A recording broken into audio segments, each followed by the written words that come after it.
une histoire qui atterrit dans nos petits écrans le 3 avril 2023. Nous nous réveillons face à une actualité selon laquelle une femme serait allée à l'hôpital La Quintini pour donner naissance à son enfant. Et c'est la dame elle-même qui se présente dans les réseaux en réclamant son enfant. Elle affirme qu'elle était à 8 mois de grossesse. Elle est partie à cet hôpital pour justement accoucher et qu'elle s'est endormie pendant l'accouchement. Et quand elle se réveille, son bébé a disparu. Donc, elle apparaît évidemment complètement abasourdie et dépassée par la situation. Alors, j'aimerais comme ça vous montrer le reportage qu'Equinox Télévision a fait lorsqu'il est allé rendre visite à Dame Aurélie Esther Belle. Je crois que je l'ai, je dois l'avoir quelque part, ce reportage. Non, c'est pas celui-là. Non, c'est pas celui-là. Alors, où est-ce qu'il est?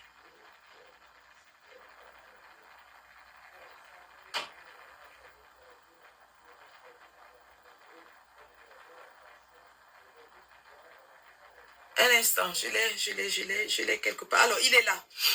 Suivons ensemble ce reportage et vous allez me donner votre ressenti par rapport... N'arrête de... Alors, où est-ce que je suis là? Je suis là? Je pense que si je fais ça, ça va me faire une rotation. Et puis je mets le son. Esther Aurélie Belle n'arrête de pleurer de n'avoir pu tenir son nourrisson entre ses bras. Je suis même dépassée, je ne sais même où je suis. Cette histoire me rend depuis un certain moment, je ne dors pas. Alors, dans cette formation sanitaire le 31 mars dernier, pendant que je vais jouer tous les éléments que j'aurai dans ce live, je vous prie de prêter attention à une chose. Une chose, je vous en prie. Prêtons attention à une chose. Je ne vous demande pas beaucoup, hein. Nous sommes des adultes pour la majorité d'entre nous. Nous sommes des parents pour la majorité d'entre nous. Et nous savons ce que c'est qu'une mère éplorée, une mère qui vient de perdre son enfant. Donc je vais vous prier, pendant que je vais jouer les éléments, de prêter attention au langage corporel, à l'expression du visage de Dame Aurélie Esther Belle. Une seule chose, hein, prêtez attention au langage corporel, à l'expression de son visage et de ses émotions, si jamais vous en trouvez, dans les reportages que je vais vous montrer. Alors, on y va.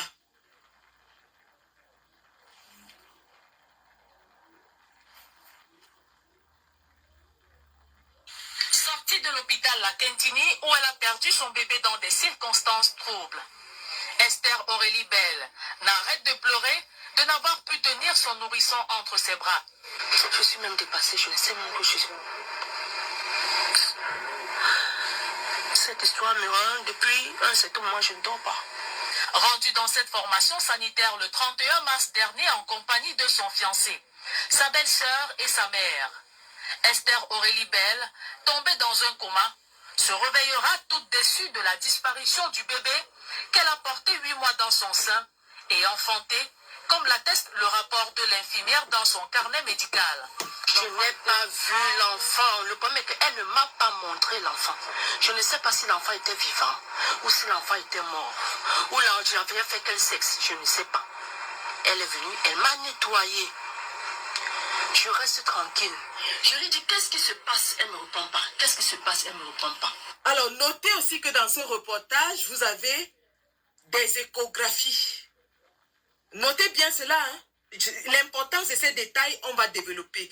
Notez bien que dans le reportage d'Equinox, au domicile de la dame, nous voyons des échographies. Allons-y. On m'a rien dit. J'ai commencé de pleurer. Sans aucune trace. Elle s'interroge où sont passés le placenta et le fruit de ses entrailles. J'ai dit à maman, oui. On me dit que l'enfant est mort. L'enfant est déchiqueté. Où est le fœtus? Où est le placenta? C'est là où maman me dit, mince. Elle remonte vers la salle d'accouchement. C'est là où on lui dit, mais madame, vous demandez quoi? Le truc est resté ici pendant longtemps. On a posé la question de savoir à qui appartenait le truc. Personne n'a répondu. On a jeté.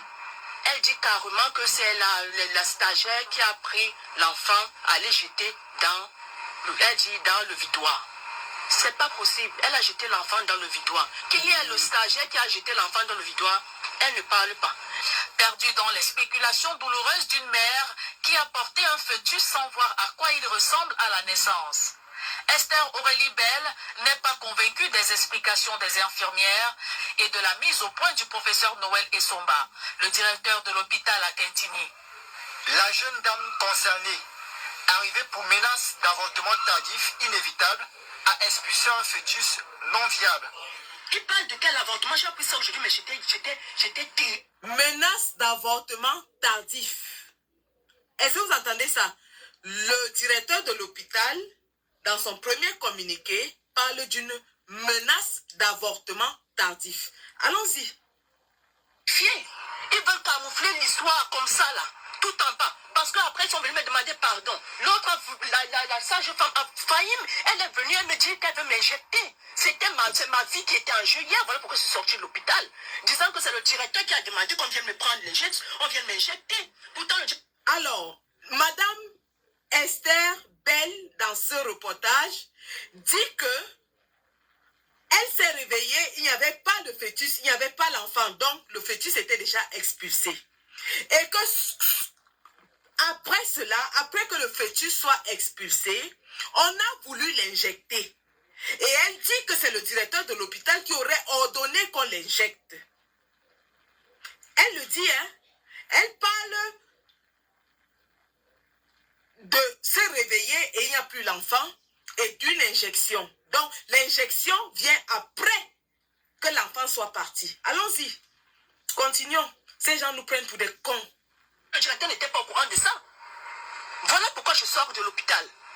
Alors que ce vide restera à jamais gravé dans sa mémoire, Esther Aurélie Bell demande que justice lui soit rendue.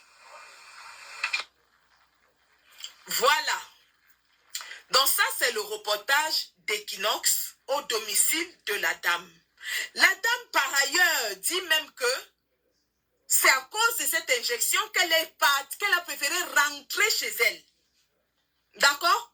Parce que sa vie était en danger, d'après elle, dans ce reportage, elle a préféré rentrer à la maison. Voici une femme qui vient d'expulser un fœtus. Je ne parle pas encore du stage, du niveau de grossesse auquel elle était, hein, quel que soit le niveau de grossesse. Voici une femme qui vient donc d'expulser un fœtus, qui quitte l'hôpital parce qu'elle estime que, après que son fœtus ait été expulsé, on a voulu l'injecter. Et alors, pour être en sécurité, elle est sortie de l'hôpital, elle est rentrée à la maison. Mesdames, mesdemoiselles et messieurs, les dirigeants du Cameroun pensent que nous sommes encore à l'ère de Mathusalem, où il n'y avait pas d'information, où il n'y avait pas de Camerounais assez avertis, où les gens ne savaient pas ce qu'ils disaient ou ce qu'ils faisaient. Ils pensent que nous allons boire leurs paroles comme paroles d'évangile. Nous sommes au 21e siècle, à l'ère digitale. Les Camerounais, même s'ils ne sont pas instruits, sont assez avertis. Vous avez des millions de Camerounais qui ont quand même un certain niveau scolaire.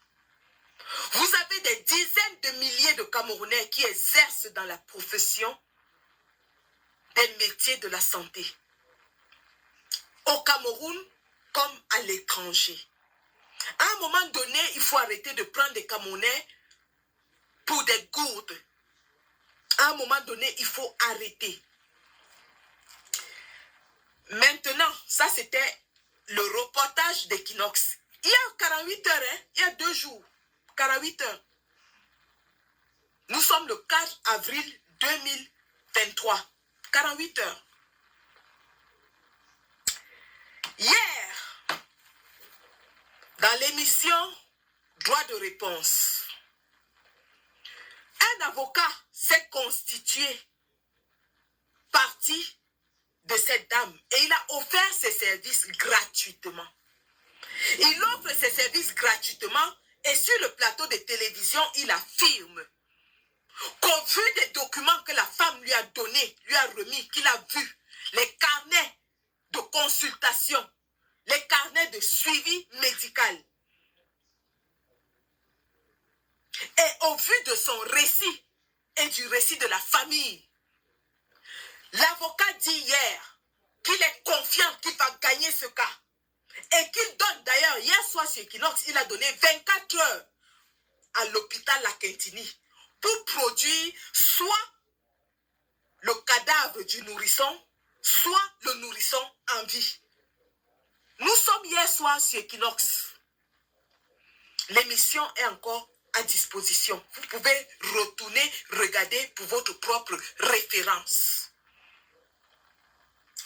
Un avocat de ce rang ne va pas sur un plateau de télévision proférer des menaces aussi sérieuses contre une institution publique, un hôpital public, donner un délai de 24 heures s'il n'avait pas en sa possession des éléments probants. Cet avocat n'est pas un guignol. Nous sommes hier soir, sur Equinox soir.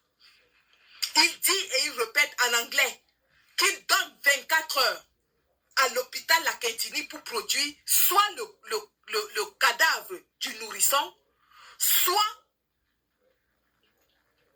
le bébé lui-même. Et que si l'hôpital ne le faisait pas, il va engager la procédure.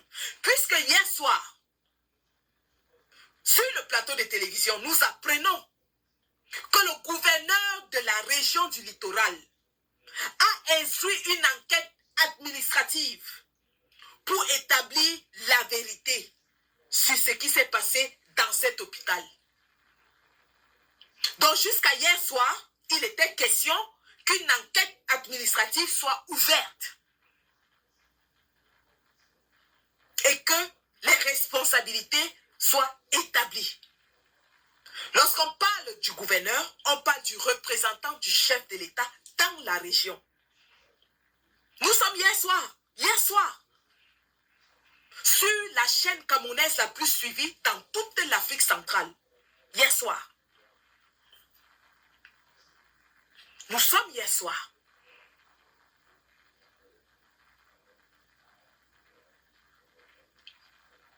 Toutes les dames qui étaient sur le plateau de télévision hier étaient catégoriques.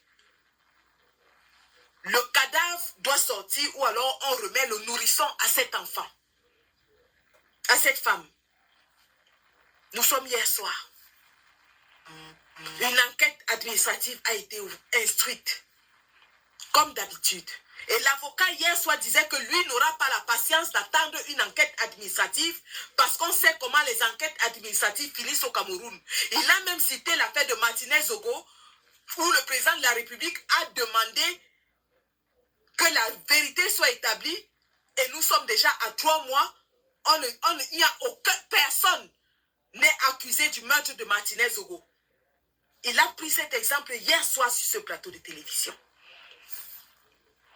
À un moment donné, il faut que les gens arrêtent de nous prendre pour des imbéciles. À un moment donné, il faut que les gens arrêtent de nous prendre pour des imbéciles. Ce que j'ai suivi ce soir sur le plateau d'Equinox Télévision m'a révolté au point où je ne me suis même pas changé. Je ne me suis pas changé. Je sors du travail, j'ai dit, je vais mettre les faits comme ça, un à un.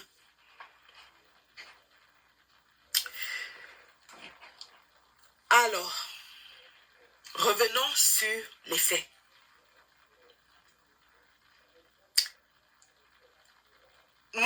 abasourdi alors que cet après-midi encore, des Camerounais et des hommes sont allés manifester pour apporter leur soutien au père de l'enfant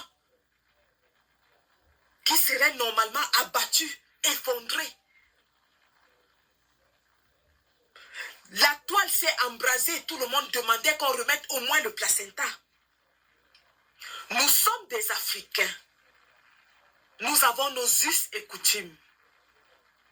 Chez nous, on sait que le placenta de la femme, c'est son ventre. Même ici en Europe, on te remet ton placenta. Tu décides de ce que tu vas faire de ton placenta. Quand tu accouches ici en Europe, on te donne deux choses. On te donne ton nourrisson ou alors le fœtus et on te donne ton placenta. Ici en Europe, tu décides de ce que tu vas faire de ton placenta. Soit tu le donnes à la recherche parce qu'on retire les cellules souches embryonnaires du placenta et ce sont ces cellules souches embryonnaires qui sont développées justement pour soigner les maladies incurables telles que le cancer, telles que beaucoup d'autres maladies auto-immunes. On utilise les cellules souches embryonnaires. Les cellules souches embryonnaires, c'est quoi? Ce sont des cellules qui ne se sont pas encore différenciées. Donc, elles n'ont pas encore pris les caractéristiques d'un tissu particulier dans le corps humain. Donc, ici en Europe, on te donne un formulaire, tu tiques, soit tu donnes ton placenta, soit tu te débarrasses de ça toi-même, ou tu remets à l'hôpital et ils s'en débarrassent. Voilà les trois options qu'on te donne. Parce qu'on sait qu'il y a des gens qui ont des religions, des croyances religieuses, il y a des gens qui ont des croyances ancestrales, ainsi de suite, ainsi de suite. Ça t'appartient, c'est pour toi. Chez nous, en Afrique, nous avons nos traditions.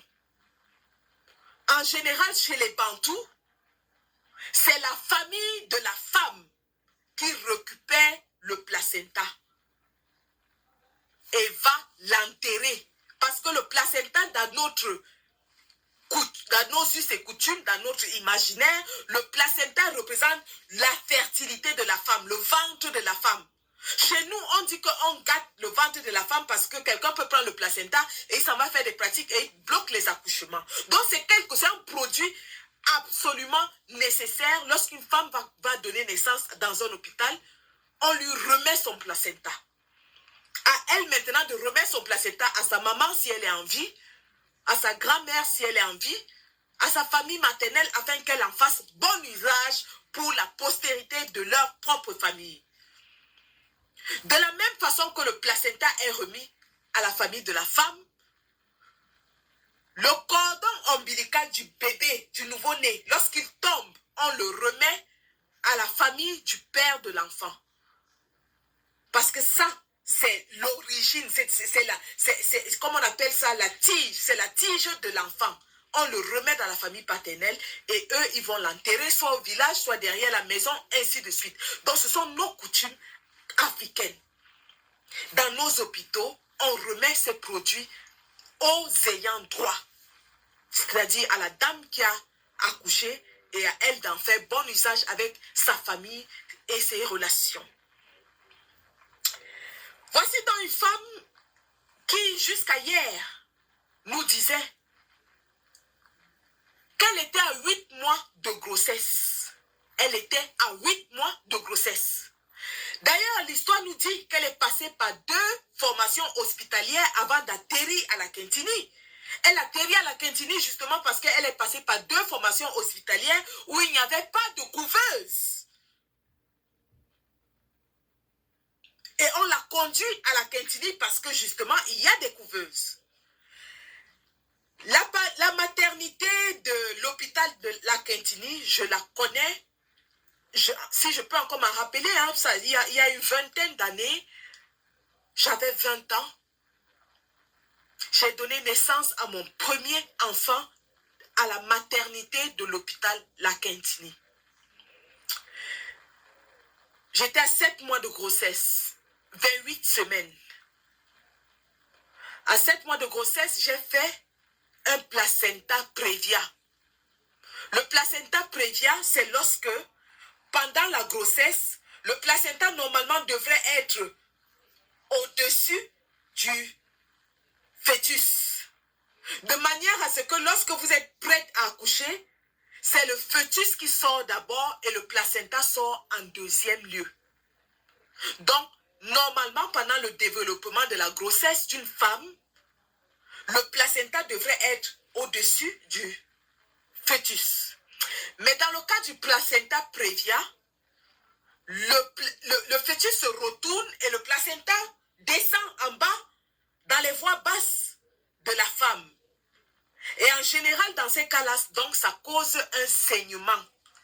Et donc, c'est comme ça que j'ai commencé à saigner à 7 mois de grossesse. Et mes parents m'ont donc conduit à l'hôpital à Kentini, où j'ai d'abord été hospitalisée parce qu'on disait que c'était le paludisme qui avait causé cela. J'ai été hospitalisée 1 semaine et pendant que j'étais hospitalisée, je suis entrée en contraction. On m'a amenée dans la salle d'accouchement où j'ai bien sûr été négligée par les sages-femmes. Je me suis vidée de mon sang.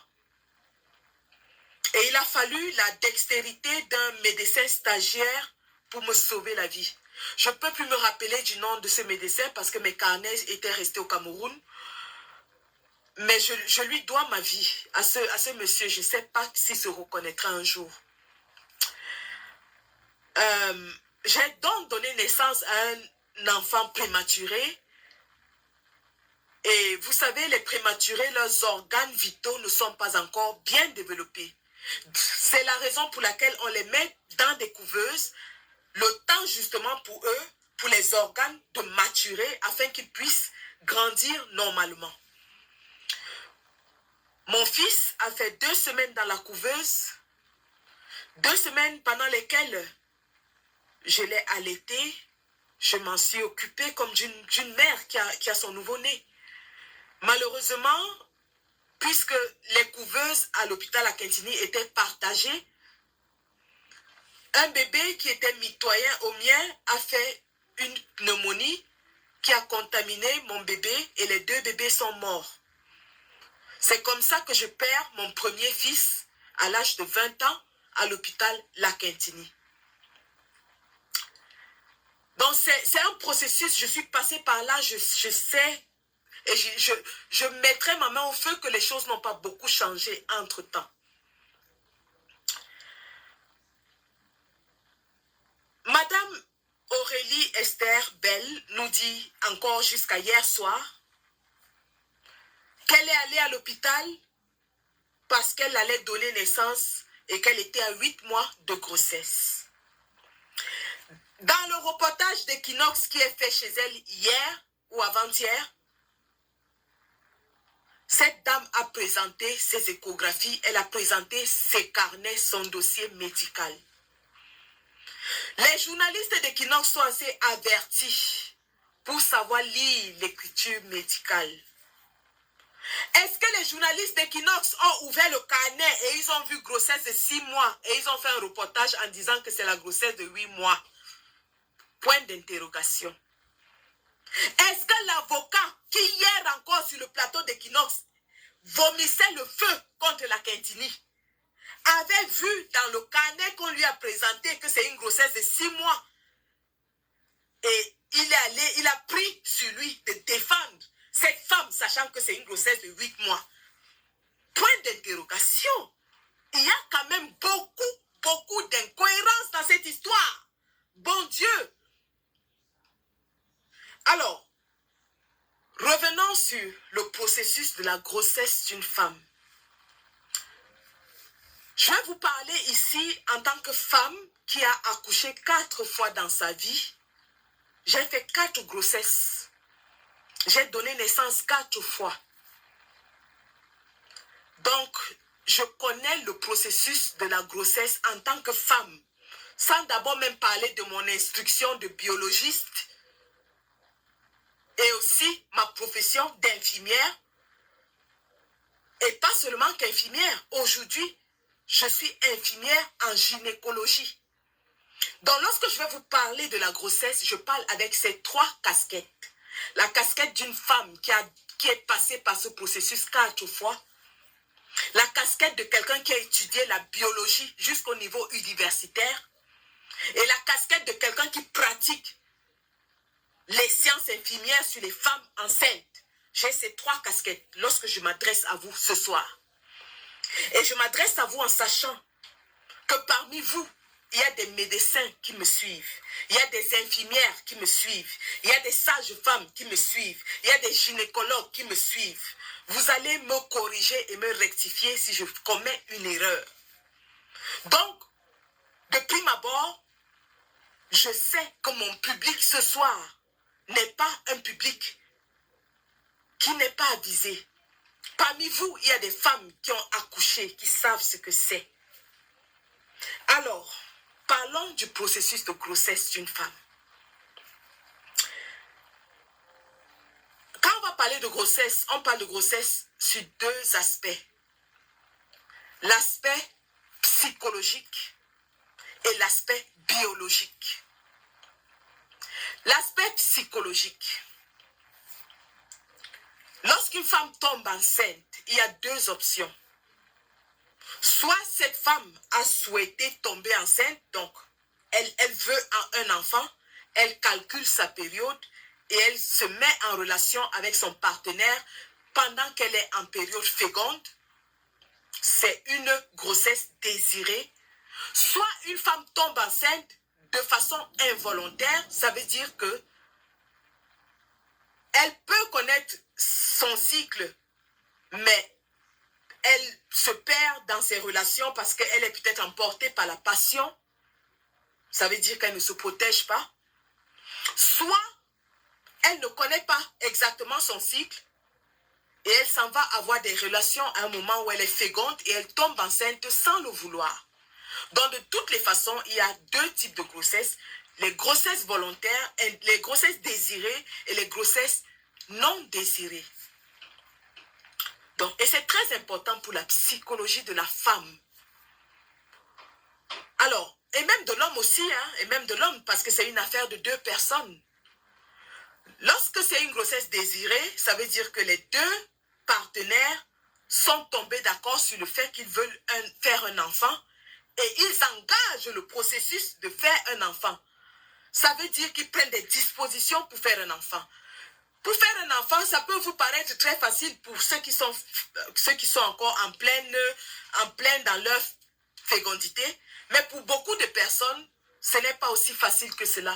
Pour beaucoup de personnes, il faut passer par des étapes de préparation, soit prendre des vitamines, soit consulter, soit même faire in vitro. Mais au départ, il y a la volonté. Donc, dans la tête, on se prépare à accueillir un être humain dans sa famille. Lorsqu'on s'en va donc dans ce processus, on veut, on désire profondément. Pour le cas des grossesses indésirées, il peut arriver que la femme ne désire pas garder la grossesse parce que sa relation avec cet homme ne le permet pas. Alors là, elle va donc s'engager à se faire avorter. Que ce soit légal ou pas, elle le fait.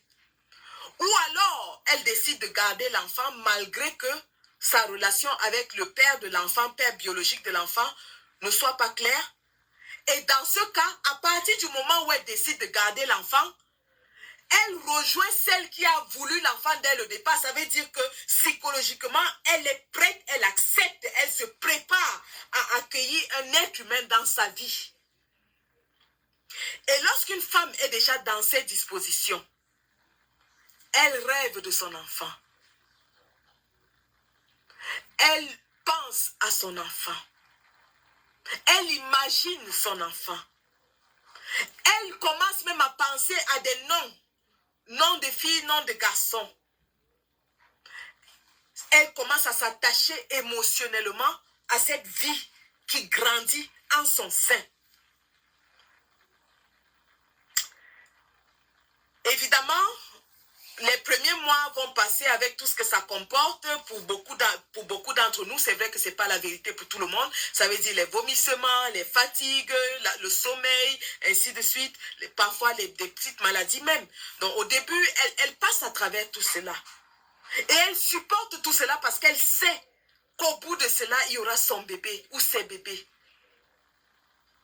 Donc, le premier trimestre est parfois très difficile parce qu'on traverse, il y a des changements hormonaux dans le corps. Les hormones commencent à être sécrétées, à être produites pour préparer le corps de la femme à faire grandir l'enfant dans son corps.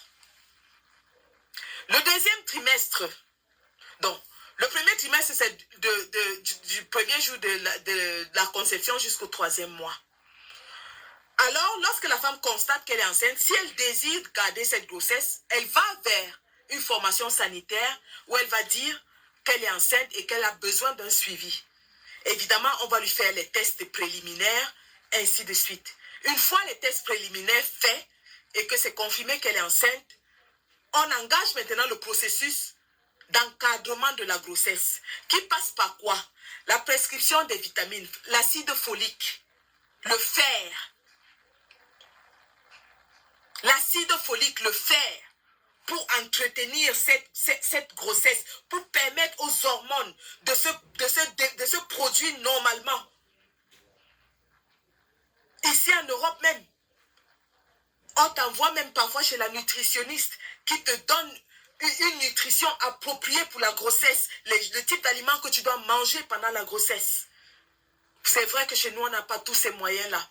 Mais on passe quand même par cela. Ça veut dire que chez nous, on sait quand même que, bon, une femme est enceinte. Chez nous, on connaît les nourritures qui sont bonnes pour les femmes enceintes. On connaît les nourritures qu'une femme enceinte ne doit pas manger. Donc, déjà, dans la tête, tu te prépares. Dans ta vie, tu adoptes des changements parce que tu te prépares à accueillir un être dans ta famille. Tu adoptes des changements dans ton comportement, dans ta façon de vivre. Tu ajustes ta vie par rapport à cet être qui est en train de grandir en ton sein. S'il y avait des choses que tu faisais, des activités, tu commences à les réduire parce que tu te prépares, tu protèges cet enfant. Tu ne fais plus peut-être des sports dangereux, tu fais plus ci, tu fais plus ça. Tu commences à prendre soin de toi parce que tu es conscient du fait que ton corps n'est plus toi seul. Il y a quelqu'un d'autre dans ton corps. Et ce quelqu'un d'autre-là, sa vie dépend de toi. Donc tout ce que tu fais de bon impacte sur lui. Tout ce que tu fais de mauvais impacte sur lui aussi. Donc tu prends soin de cette petite vie qui est en train de se développer en toi. Tu es conscient de ça. Et donc lorsque tu es enceinte, la première échographie survient à 12 semaines. La première échographie survient à 12 semaines. C'est-à-dire à 4 mois de grossesse. On fait une première échographie.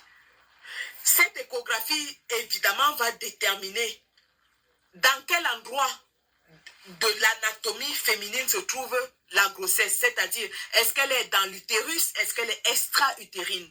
Et c'est très important parce que ça détermine la viabilité du fœtus. Si elle est extra-utérine, immédiatement, on va te faire avorter parce que tu risques de mourir si tu la gardes. Si l'enfant grandit longtemps dans les trompes vont se rompre et tu vas mourir. D'ailleurs, je connais une dame, père son âme, qui était décédée parce qu'elle avait fait une grossesse jumellaire extra-utérine et comme elle était témoin de Jéhovah, elle avait refusé qu'on l'opère justement parce qu'elle ne voulait pas de transfusion sanguine. Père son âme. Donc, ce scan à 12 semaines est obligatoire. Je dis bien, ce n'est pas une option, c'est obligatoire.